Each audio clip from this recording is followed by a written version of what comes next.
Hello students, welcome to my YouTube channel Chemistry Learning. Hope you all are fine and studying well. So आज हम लोग अपना chemistry का first chapter start करते हैं। Last video में हम लोगों ने अपना सिलेबस डिस्कस किया था, जिसमें हम लोगों ने देखा था कि आपकी दो बुक्स में आपके 14 चैप्टर्स इंक्लूडेड हैं। तो उसका हम फर्स्ट बुक का आपका पहला चैप्टर स्टार्ट करते हैं, that is some basic concepts of chemistry. Some basic concepts of chemistry में हम कुछ केमिस्ट्री के बेसिक कॉन्सेप्ट्स के बारे में पढ़ेंगे, जो कॉन्सेप्ट्स हमारे ऑल ओवर केमिस्ट्री पढ़ते समय काम आएंगे। तो हम लोग देखते हैं कि हमें इस चैप्टर में पढ़ना क्या क्या है। इस चैप्टर में हम लोग इसको डिस्क्रिप्शन देख लेते हैं कि हमें क्या क्या पढ़ना है। तो सबसे पहले हम लोग देखते हैं, सबसे पहले हमें इसका जनरल इंट्रोडक्शन पढ़ना है कि जो केमिस्ट्री है इसके जो बेसिक कॉन्सेप्ट्स हैं, तो इसको जनरली हम कैसे डिफाइन कर सकते हैं, इसकी इम्पोर्टेंस क्या है, केमिस्ट्री में स्कोप क्या है। ये तो इसका सिर्फ इंट्रोडक्शन के अंदर आ गया। फिर हमें पढ़ना है इसका नेचर। केमिस्ट्री में जो मैटर एक वर्ड आता है, इसका क्या नेचर होता है, नेचर ऑफ मैटर हमें स्टडी करना है। देन कुछ लॉज आएंगे जिनके बारे में हमें पढ़ना है, केमिकल कॉम्बिनेशन के लॉज। फिर डाल्टन्स एटॉमिक थ्योरी, जिसके अंदर एलिमेंट, एटम और मॉलिक्यूल का हम कॉन्सेप्ट देखेंगे। देन हम लोग पढ़ेंगे कि एटॉमिक और मॉलिक्यूलर मास क्या होता है। फिर हमारा मोल कॉन्सेप्ट और मोलर मास आ जाएगा। देन परसेंटेज कंपोजिशन आती है। परसेंटेज कंपोजिशन में हम कुछ टर्म्स के बारे में पढ़ेंगे, मोलैलिटी, मोलैरिटी, मोल फ्रैक्शन, इस तरीके से। देन एम्पेरिकल और मॉलिक्यूलर फॉर्मूला, ये क्या होता है, किस तरीके से इसको कैलकुलेट किया जाता है। देन हमारी आएंगी केमिकल रिएक्शंस।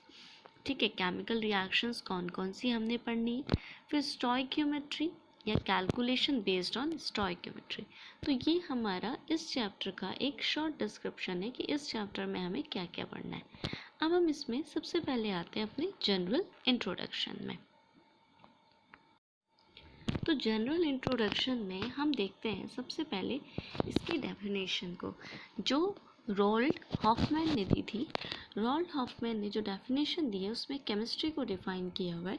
तो केमिस्ट्री हम कहते हैं कि chemistry is the science of molecules and their transformation. It is the science not so much of 100 element but of infinite variety of molecules they may be built from that. So this is chemistry, यानी कि जो हमारी chemistry है वो molecules का science है और उसके ट्रांसफॉर्मेशन का साइंस है। ये केवल इस चीज़ का साइंस नहीं है कि यहाँ पर हमारे 100 एलिमेंट्स है, केवल उसी के बारे में हमें नहीं पढ़ना। इसके अलावा भी इनफाइनाइट वैरायटी ऑफ मॉलिक्यूल्स जो कि इन एलिमेंट से मिलके बने, उसके बारे में भी हम केमिस्ट्री में पढ़ते हैं।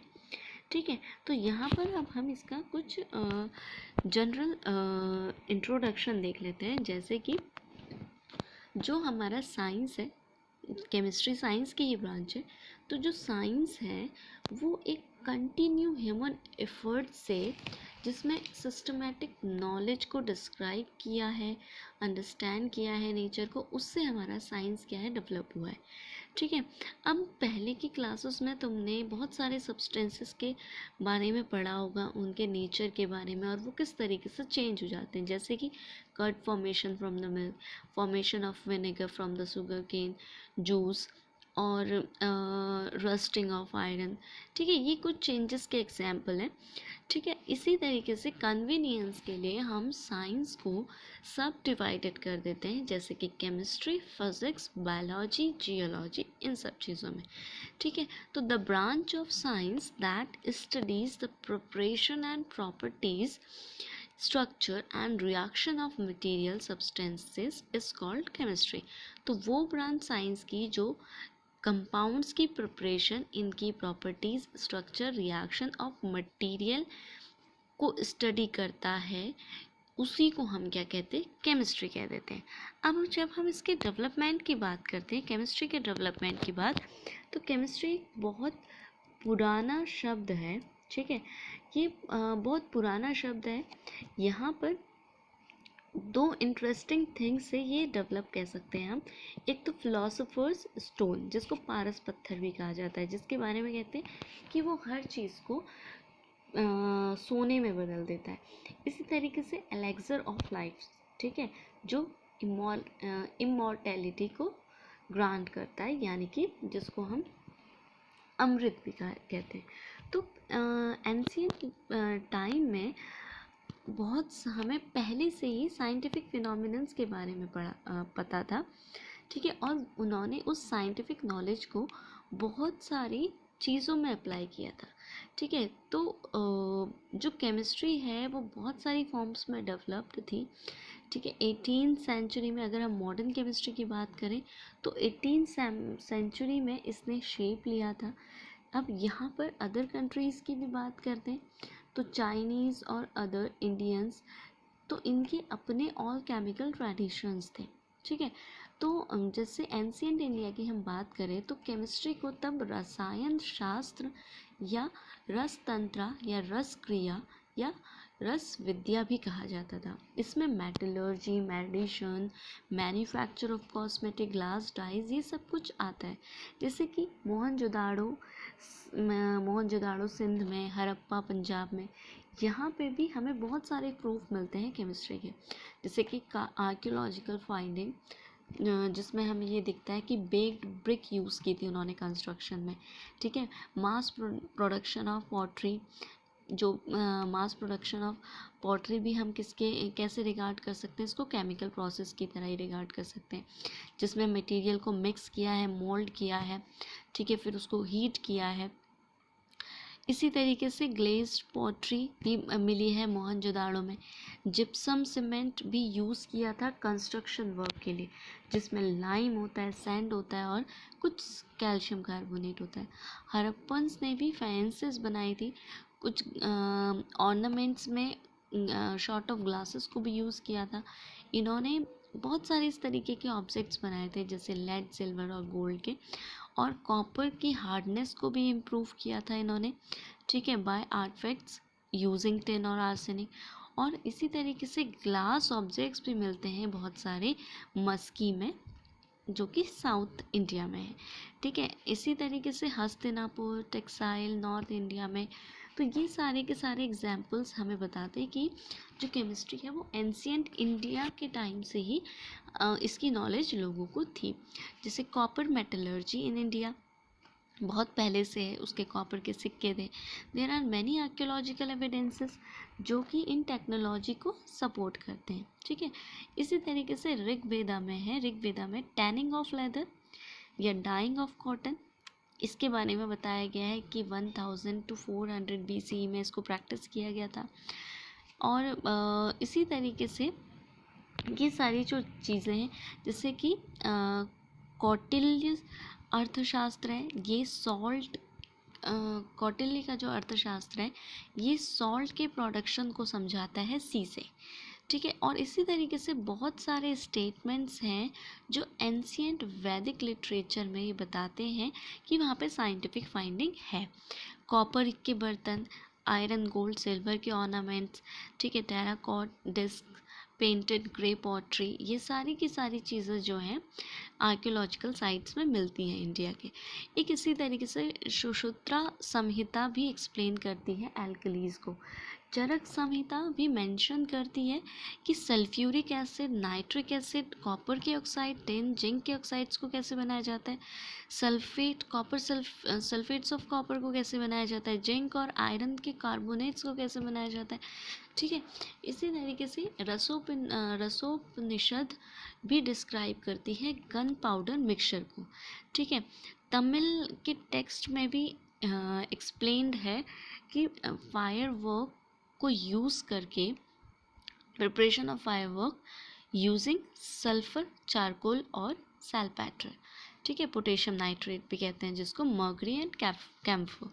नागार्जुन को एक बहुत ग्रेट साइंटिस्ट माना जाता है, ग्रेट इंडियन साइंटिस्ट माना जाता है, और ये भी एक अल्केमिस्ट थे, मेटलर्जिस्ट थे। इनका जो वर्क है ये रस रत्नाकर में है, जिसमें फॉर्म्युलेशन ऑफ मर्करी कंपाउंड है, ठीक है। इन्होंने बहुत सारे मेथड्स बताए हैं एक्सट्रैक्शन ऑफ मेटल, जैसे कि गोल्ड, सिल्वर, टिन, कॉपर।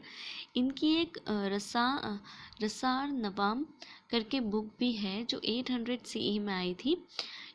इसने भी बहुत सारे फर्नेसेस के बारे में, ओवन्स, क्रूसिबल के बारे में भी बताया है अलग अलग पर्पसेस के लिए।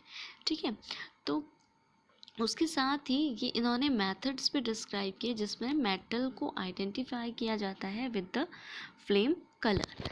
ठीक है, इसी तरीके से जो पेंटिंग मिलती है हमारी अजंता और एलोरा की वॉल्स पर, वो अभी भी फ्रेश लगती है इवन इतने 1000 ऑफ ईयर्स के बाद। तो यहाँ पर टेस्टिफाई किया है हाई लेवल ऑफ साइंस जो कि अचीव किया गया है। ठीक है, इसी तरीके से वारामिहिर बृहद संहिता में भी एक को कहा जाता है एक शॉर्ट ऑफ एनसाइक्लोपीडिया, जिसमें सिक्स्थ सेंचुरी में जो कंपोज की गई थी, 6th सेंचुरी CE में कंपोज की गई थी। ठीक है, ये इन्फॉर्म करती है ग्लूटेनियस मटेरियल को जो कि वॉल्स पर और रूफ पर लगाया जाता था हाउसेस और टेम्पल्स के। ये प्रिपेयर किया है from the various plants, fruit, seeds और बाग्स। ठीक है, जिसको कॉन्सेंट्रेट किया by boiling and then treated with various resins. इसी तरीके से ये सारी चीज़ें हमें क्या दिखाती है कि यहाँ पर सभी जगह पे साइंस का यूज़ किया है। इसी तरीके से बहुत सारे क्लासिकल टेक्स्ट भी हैं हमारे, जैसे कि अथर्ववेदा। इसमें कुछ डाइज स्टफ़ हैं। ठीक है, कुछ मटेरियल्स हैं जैसे कि टर्मरिक, मैडर, सनफ्लावर, ऑपिमेंट, कॉकिनियल, लैक, इन सबको यूज़ किया गया है। और इसी तरीके से वाहामिहिर की बृहद संहिता में भी परफ्यूम्स, कॉस्मेटिक के बारे में बताया गया है। हेयर डाइज की रिसिप के बारे में बताया गया है। ठीक है, तो यहाँ पर बहुत सारे इसी तरीके से हमें टेक्स्ट मिलते हैं। पेपर, जो इंडिया में पेपर बना वो 17th सेंचुरी में मिला था, मतलब इसकी जो डिस्कवरी हुई थी या नोन टू इंडिया हुआ वो 17th सेंचुरी में आया as account of Chinese traveller Itsing ने बताया था। लेकिन जो एग्जीक्यूशन एट टेक्सटाइल ये बताता है कि जो इंक है वो इंडिया में यूज़ की गई थी फ्रॉम द 4th सेंचुरी, और कलर ऑफ इंक जो था, जो इंक का कलर है वो यूज़ किया है, वो जो कलर जो हम यूज़ कर रहे हैं वो बना था चॉक से, रेड लेड से और मिनिमम से। ठीक है, इसी तरीके से फर्मेंटेशन की जो प्रोसेस है वो वेल नोन है। ठीक है, वेदास में और कौटिल्य के अर्थशास्त्र में भी बहुत टाइप के लिकर्स के बारे में बताया गया। चरक संहिता में भी बहुत सारे इंग्रेडिएंट्स जैसे bark of plant, stem, flowers, leave, wood, इनमें इन सब से क्या है अस्वाज बनाए जाते थे, जो भी एक काइंड ऑफ ड्रिंकेबल लिक्विड है। ठीक है, फिर इसके बाद अल्टीमेटली इनडिविजिबल, जिसके बारे में सबसे ज़्यादा बोला जाता है कि जो आचार्य कनाद थे, ठीक है, इन्होंने क्या बोला था कि matter is ultimately made of indivisible building blocks. ये आप लोगों ने 10th क्लास में पढ़ा था। Appeared in India. ठीक है, ये बोला गया था आचार्य कनाद ने, जो 6 आचार्य कंदा नाम था इनका, 600 BCE में ये पैदा हुए थे और इनको कश्यप ऋषि के नाम से भी जाना जाता है। ठीक है, इन्होंने सबसे पहले एटॉमिक थ्योरी दी थी और इन्होंने बोला था कि जो हमारा मैटर है, जो कोई भी सब्सटेंस है, वो इनडिविजिबल पार्टिकल से बना है, इस इंडिविजुअल पार्टिकल को इन्होंने परमाणु नाम दिया। ठीक है, और इन्होंने ये कहा कि इनकी जो वैशेषिका सूत्रास है उसमें इन्होंने ये बात लिखी। उन्होंने बोला कि सारे के सारे सब्सटेंस एग्रीगेटेड फॉर्म है स्मॉलर यूनिट्स के, जिसको एटम कहा जाता है। इन्होंने इसको परमाणु बोला था, हम इसको एटम कहते हैं। Which is eternal, indestructible, spherical, ठीक है, और in motion in its original state. ठीक है, इन्होंने ये एक्सप्लेन किया दैट कि यहाँ पर एक इनडिविजिबल पार्टिकल है जिसमें ये सारी की सारी प्रॉपर्टी है। इसके साथ साथ इन्होंने ये भी ऐड किया कि यहाँ पर various type of variety of atoms हैं जिनको अलग अलग क्लासेस में डिवाइड किया जाता है। ठीक है, इन्होंने ये भी बोला कि यहाँ पर जो परमाणु है वो पेयर्स बना सकते हैं, ट्रिपलेट्स बना सकते हैं। ठीक है, by the unseen forces between them. तो ये सारी की सारी थ्योरी जो आज के टाइम पे जॉन डाल्टन ने दी थी अराउंड 1966 के टाइम पे, 1960s के टाइम पे, ये इससे 2500 साल पहले ही इंडिया में आ चुकी है। इसके बाद चरक संहिता, जिसको ओल्डेस्ट आयुर्वेदिक एपिक माना जाता है इंडिया में, इसमें डिस्क्राइब किया है ट्रीटमेंट ऑफ मैनी डिजीजेस। ठीक है, तो यहीं पर इसके बाद डिक्लाइन ऑफ ऑलकेमी, इन सब के बाद यहाँ पे वेस्टर्न मेडिसिनल सिस्टम की प्रैक्टिस स्टार्ट हुई 20th सेंचुरी से। ठीक है, और इस पीरियड के टाइम पे pharmaceutical industries based on Ayurveda continued.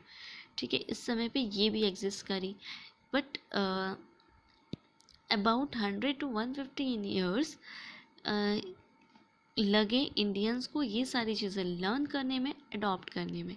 ठीक है, इस समय पे जो फॉरेन प्रोडक्ट्स थे वो इस समय पे सब आ चुके थे, जिससे कि क्या हुआ, ट्रेडिशनल टेक्निक्स थी वो धीरे धीरे हमारी गायब होती चली गई। ठीक है,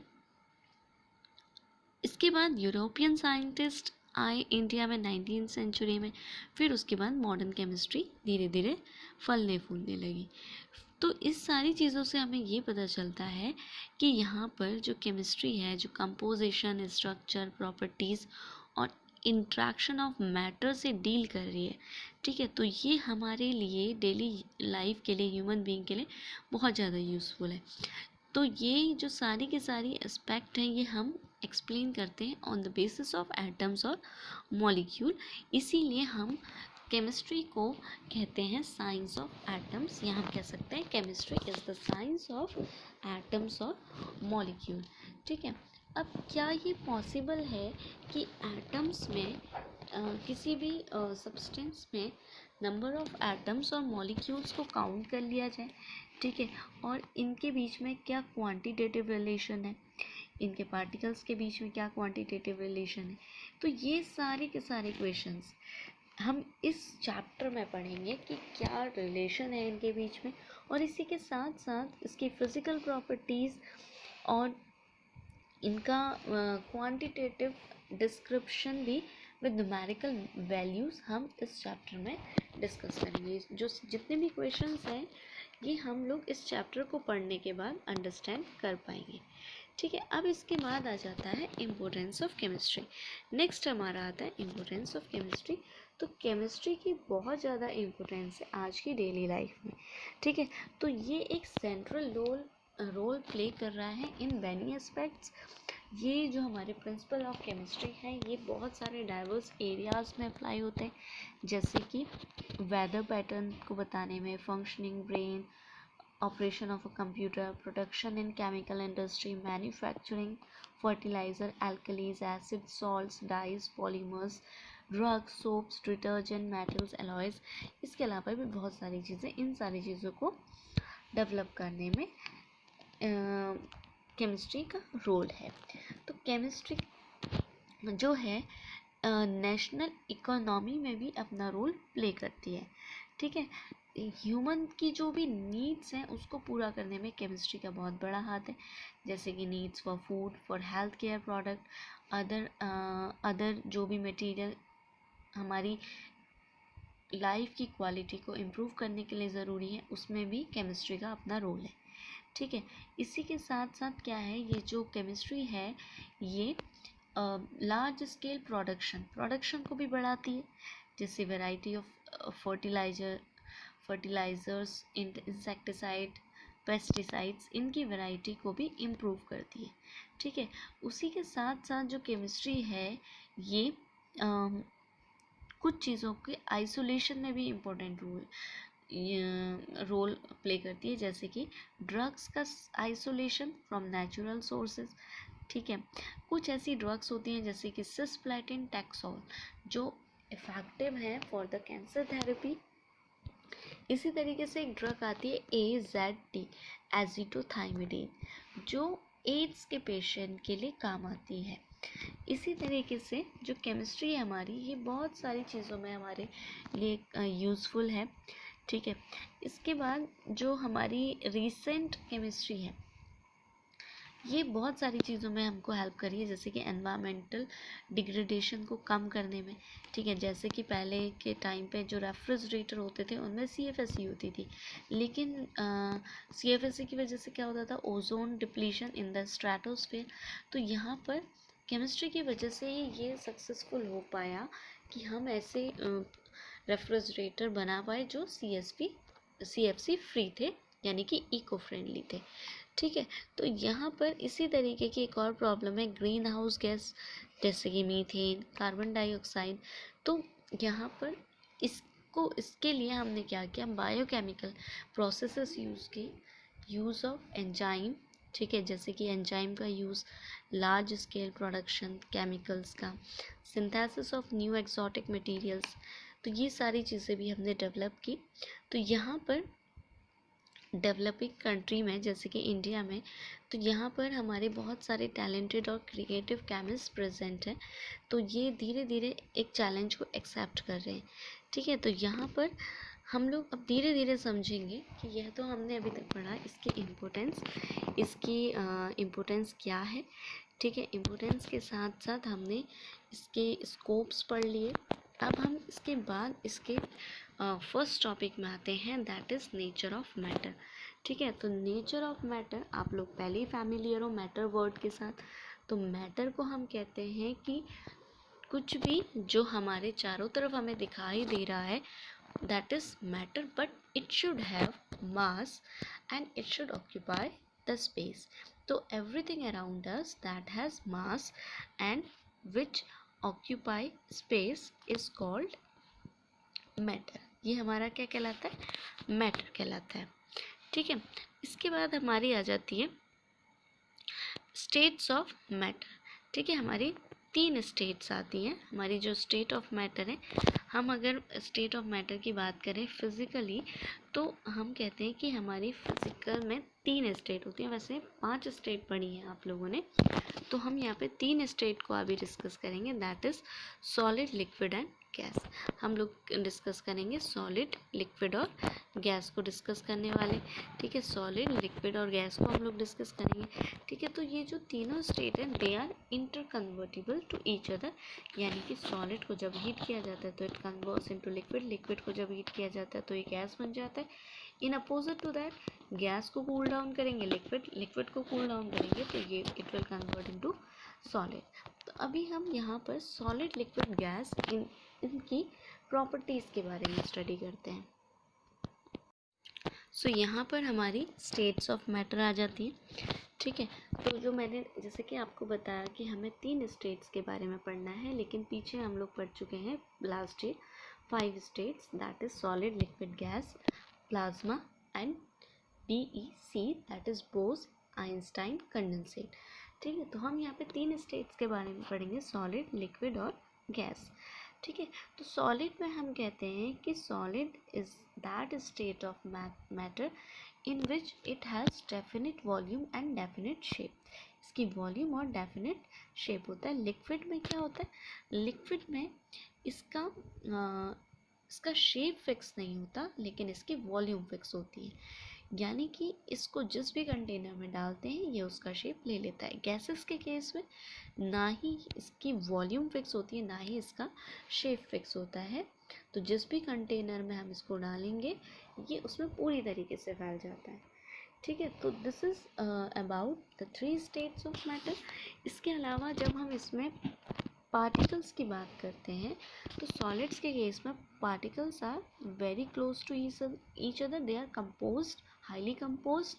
There is no space for the movement of particles because the intermolecular interaction forces between the particles is very high, so they are highly attached to each other, so there is no space between them, so there will be no movement of the particles. But in case of liquid state, liquid state के case में क्या होता है, liquid state के case में यहाँ पर we can see that कि यहाँ पर पार्टिकल्स के बीच में थोड़ा बहुत स्पेस है। यहाँ पर जो इंटरमॉलिक्यूलर अट्रैक्शन फोर्सेस होते हैं it is lower than solids but higher than gases, and the space between them is higher than solids and lower than gases.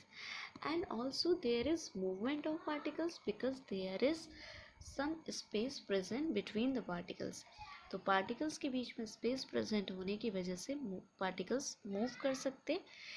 और वहीं पर जब हम गैस की बात करते हैं तो इनके पार्टिकल्स के बीच में इंटरमॉलिक्यूलर फोर्सेस लगभग ना के बराबर होते हैं, नेग्लेक्टिंग होते हैं। और इसी वजह से नेग्लेक्ट होने की वजह से इन पार्टिकल्स के बीच में बहुत ज़्यादा स्पेस प्रेजेंट होता है और ये रैंडमली मूव करते रहते हैं, लगातार मूव करते रहते हैं, जिससे कि कंटेनर पर प्रेशर जनरेट होता है। अब हम इसमें बात करते हैं, इस इमेज में देखो दिखाया है, इस इमेज में हम ये देख सकते हैं कि यहाँ पर जो सॉलिड है इट इज़ हाईली कंपोज्ड, ठीक है। And when we talk about the liquid state, तो लिक्विड स्टेट में हम ये देखते हैं कि जो लिक्विड स्टेट में पार्टिकल्स हैं इनके बीच में क्या है, थोड़ा बहुत स्पेस है, और जो गैस है जिस भी कंटेनर में हम इसको ले रहे हैं ये इसमें पूरी तरीके से फैल चुकी है, ठीक है। इसके बाद हम देखते हैं कि जो सॉलिड लिक्विड गैसेस हैं, जब लिक्विड को जब हम बॉईल करते हैं या इसका टेम्परेचर बढ़ाते हैं तो ये गैस में बदल जाता है, दिस इज़ इवेपोरेशन। एंड जब गैसेस कंडेंस होती हैं वापस से, तो ये वापस कंडेंस होके क्या बना देता है, आपस में कोलाइड होके वापस से लिक्विड बना देता है, so this is condensation. Next आता है फ्रीजिंग। जब लिक्विड को हम कूल डाउन करते हैं तो उसके पार्टिकल्स एक दूसरे के पास आते हैं तो ये क्या बना देते हैं, सॉलिड, दिस इज फ्रीजिंग। और जब सॉलिड का टेम्परेचर हम बढ़ाते हैं तो ये मेल्ट होके लिक्विड में कन्वर्ट हो जाता है। वहीं पर अगर सॉलिड से हम गैस बनाए या गैस से सॉलिड बनाए, सॉलिड से अगर गैस बन रही है तो दिस इज सब्लिमेशन, और गैस से अगर सॉलिड बन रहा है तो दिस इज डिपोजिशन, ठीक है। So this is about the states of matter. इसके बाद हम लोग पढ़ेंगे next classification of matter. Next topic आता है हमारा क्लासिफिकेशन ऑफ मैटर। तो क्लासिफिकेशन ऑफ मैटर में हम ये पढ़ते हैं कि मैटर को किस किस तरीके से हम क्लासिफाई कर सकते हैं। सो अब हम लोग क्लासिफिकेशन ऑफ मैटर देखते हैं। तो क्लासिफिकेशन ऑफ मैटर देखने से पहले मैं आप लोगों को एक चीज़ बता देती हूँ कि जो हमारा पूरा का पूरा यूनिवर्स है इसमें सिर्फ दो चीज़ें प्रेजेंट है, एक है हमारा मैटर और दूसरी है हमारी एनर्जी, ठीक है, एनर्जी और मैटर।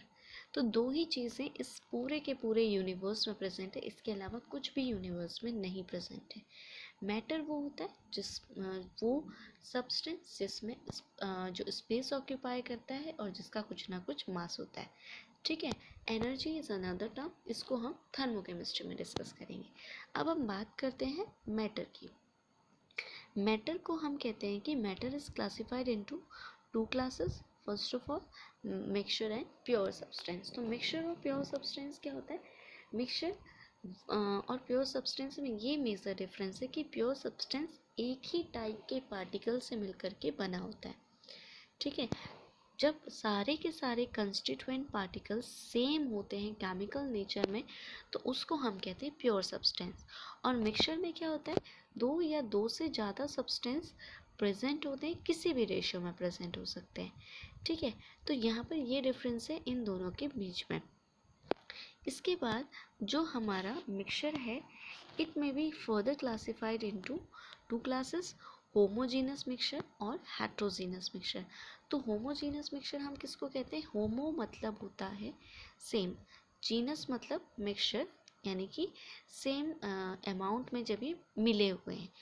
तो होमो मतलब जब हमने किसी कंटेनर में कोई दो सब्सटेंसेस ले लिए, ठीक है, तो वो दोनों एक दूसरे में कम्प्लीटली मिसिबल हैं, ठीक है, we can not identify both them individually, ठीक है। तो उसको हम क्या कहेंगे, होमोजीनस मिक्सचर। जैसे कि शुगर इन वाटर, अगर हम पानी में चीनी डिज़ोल्व करेंगे तो उस पानी में जो चीनी है वो कम्प्लीटली डिज़ोल्व हो जाएगी, यानी कि उस पानी को चाहे आप बॉटम से पिए, चाहे मिडिल से ले लें, चाहे अपर से ले लें, लेफ्ट राइट कहीं से भी ले लें, तो उसमें जो कंपोजिशन होगी चीनी की वो सब जगह इक्वल होगी। ठीक है, so this is homogeneous mixture. इसके बहुत सारे एग्जांपल्स हो सकते हैं। इसी के साथ हेट्रोजीनस मिक्सचर, हेट्रो मतलब होता है डिफरेंट, हेट्रो का मतलब होता है डिफरेंट। हेट्रोजीनस का मतलब ये है कि वो मिक्सचर जिसमें जब दो हमारे कंपोनेंट हैं वो एक दूसरे में कम्प्लीटली मिसिबल नहीं है, तो वो हमारा हेट्रोजीनस मिक्सचर कहलाएगा।